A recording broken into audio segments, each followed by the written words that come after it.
Okay guys, this one is going to be a little bit difficult to say the least, mainly because, well, this decade isn't over just yet, and I've got a hint of a feeling that perhaps some of the best horror films of the 2010s are yet to be revealed. I'm looking at you, Ari Aster. Nevertheless, thankfully the 2010s have been a sterling effort in the recombobulation of how horror cinema has adapted to the ever-changing tide of the things that go bump in the night. This decade has been a time where the paranormal has made its return and the supernatural has seeped its way out of every corner of screenwriting, and thankfully horror cinema has taken itself seriously again. It's been a great decade for horror so far, so let's take a look at some of the best. Hello horror fans, what's going on, and once again welcome back to the Scariest channel on YouTube, Top 5 Scary Videos. As per usual, I'll be your horror host Jack Finch, as today we curiously take a look at the top 5 scariest horror movies from the 2010s. Roll the clip. They made us choose.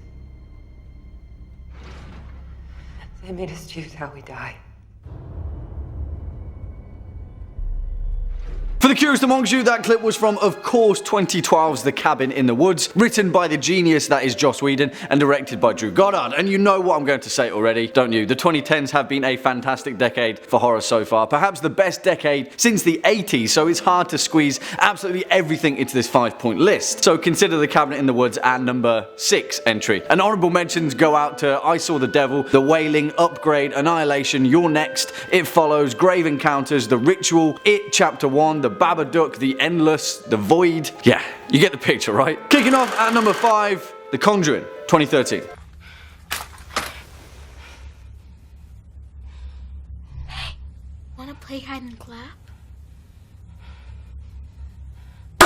Which I do imagine some of you may consider to be pretty low on this list, but trust me, it's a close one. Nevertheless, there is no doubting, no matter whether you saw it as a product of mass-marketed Hollywood machine horror, 2013's The Conjuring is a fantastic horror film, and most importantly, it served to reignite an essence of the genre that had otherwise been lost in the first decade of the 21st century. And not only that, but it served to cement James Wan as the trailblazer of horror cinema that he rightfully is. The Conjuring ignited a wave of paranormal horror fans back into the fandom after getting a first taste of the new flesh in 2010's Insidious, and so Wan later galvanized the form in the best way possible, take a stab at the Perron family haunting of Ed and Lorraine Warren fame, because everyone loves some demonology, right? Directed by James Wan and written by Chad and Kerry Hayes, The Conjuring tells the infamous tale of the Perron family and their haunted house out in Harrisville, Rhode Island. Starring Vera Farmiga and Patrick Wilson as Lorraine and Ed Warren respectively, The Conjuring works because it gradually lets us become absorbed by its narrative, much in the same fashion as the late 60s and early 70s haunted house horror,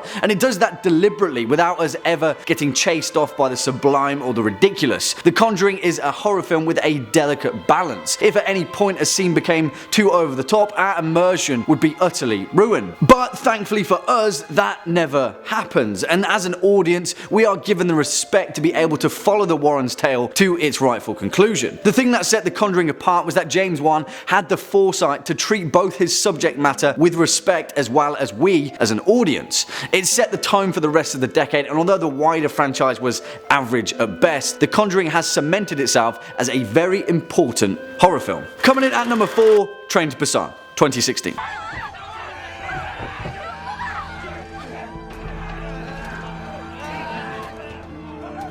Guys, I love this film. I really do, and I can rightfully say that the next 4 entries on this list are pretty much neck and neck for the top spot, so it's a hard choice. But like I said, the 2010s have been a fantastic decade for horror, and more so than anything else, international cinema has been carving a path with some of the most innovative and creative approaches in horror. This spot was a toss-up between the other incredible 2016 Korean horror, The Wailing, but for me, Train to Busan is just far too good to pass up. Zombie horror is a darling of the genre, and ever since George A. Romero tantalized our taste buds with the hordes of the living dead, the zombie apocalypse became a tried and tested formulaic approach to horror cinema. But with that comes complacency, and that dead horse quickly became well and truly beaten. But 2016's Train to Busan had something to say about that. Directed by Yeon Sang-ho and written by Park Joo-suk, Train to Busan did something that many modern zombie horrors had forgotten. It injected some much needed humanity into an otherwise stark landscape. This film works because we care about the people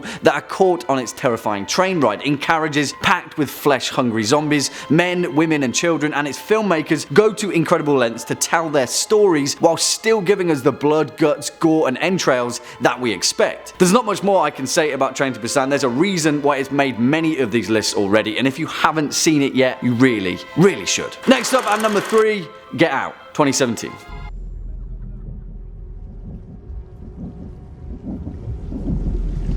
Get out. Sorry, man. Okay.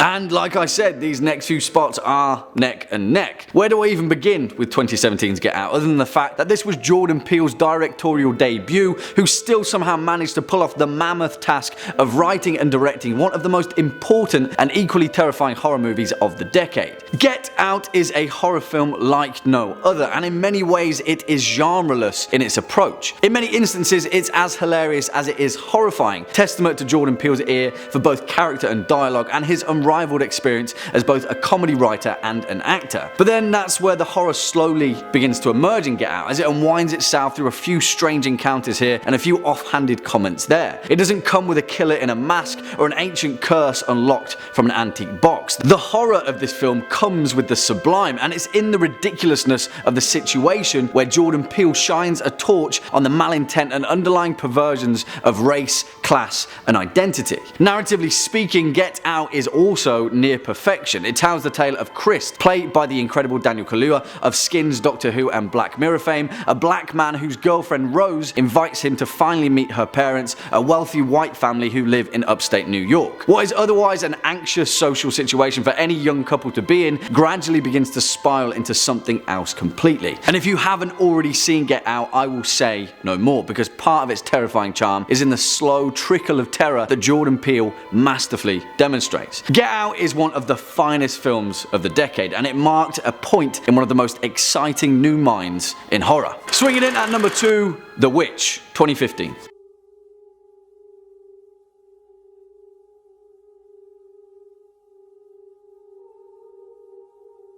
Alright guys, you know what I always say. Never, ever off a witch, and perhaps the greatest cinematic depiction of cautionary folklore, New England mysticism, the bleak despair of historical puritanism, and the trials and tribulations of colonial life, all of those things wrapped up into an absolutely beautiful, stunning visual representation of everything that civilization has ever thought and felt about witches, witchcraft and persecution. All of those things are the embodiment of 2015's The Witch. And if you can't tell already, I absolutely adore this film, and it's one of my favourite horror films ever made. For me, it is the perfect horror experience, but partly because of that, it's also incredibly divisive. Because taste is relative, and this film is clearly not everyone's cup of tea.